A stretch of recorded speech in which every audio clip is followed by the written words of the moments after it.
Hey guys, welcome back to the channel.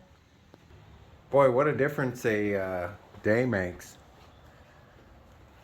Remember yesterday when we were out changing, rotating the tires and all that good stuff? It was sunny out. Yeah, it's 33, 34 degrees and raining again.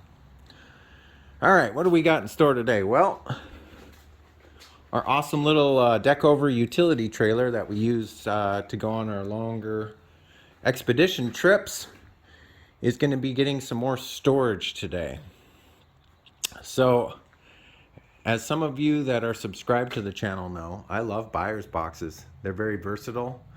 There's millions of sizes on their website. If you look at their PDF, there's all kinds of different sizes of them, and they're pretty tough. They put up with a lot of abuse, and we've had those ones on Able for over 4 years, and they're fantastic.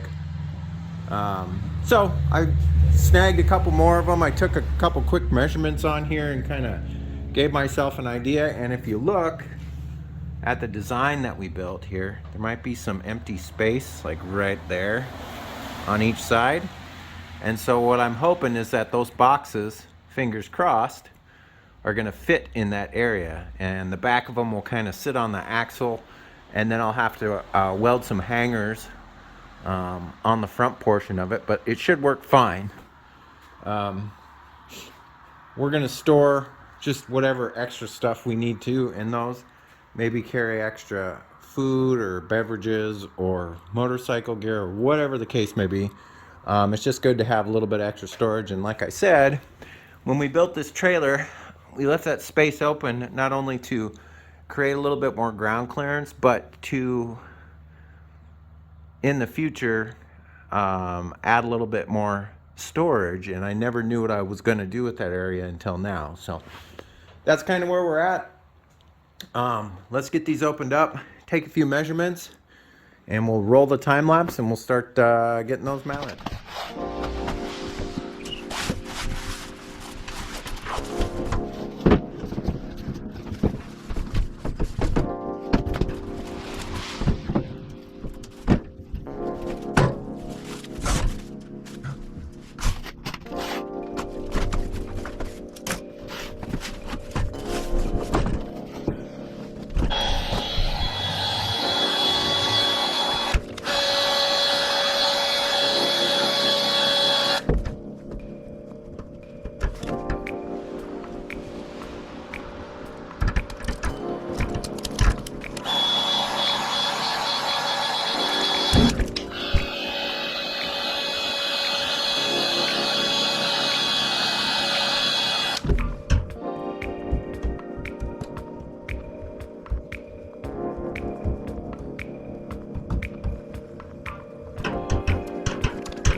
Well guys, there you have it.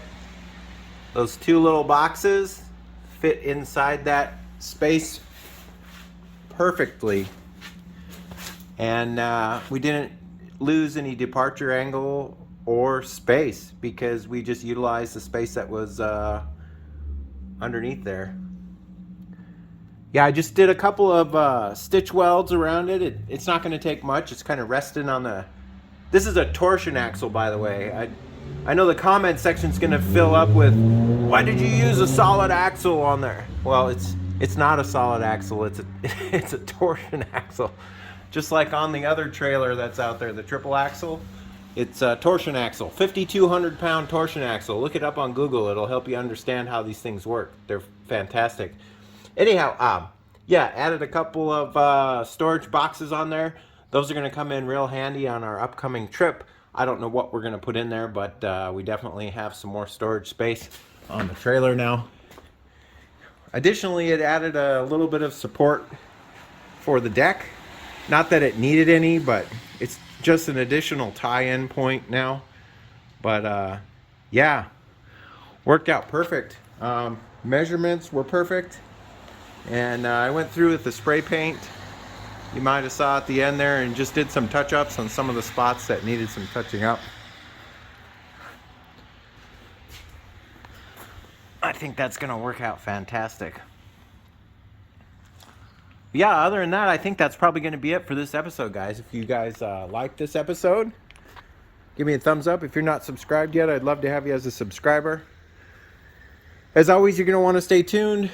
We are taking this, that bike, and that bike, and we're going to be hitting the road here pretty soon. So stay tuned for upcoming Adventures with Abel episode. There might be a little bit of a space between this video and the next one, but that's because we're going to be out on the road enjoying some of our free time. Other than that, I hope you guys are staying safe, taking care of each other, and as always, I will catch you next time. See you later. Bye-bye.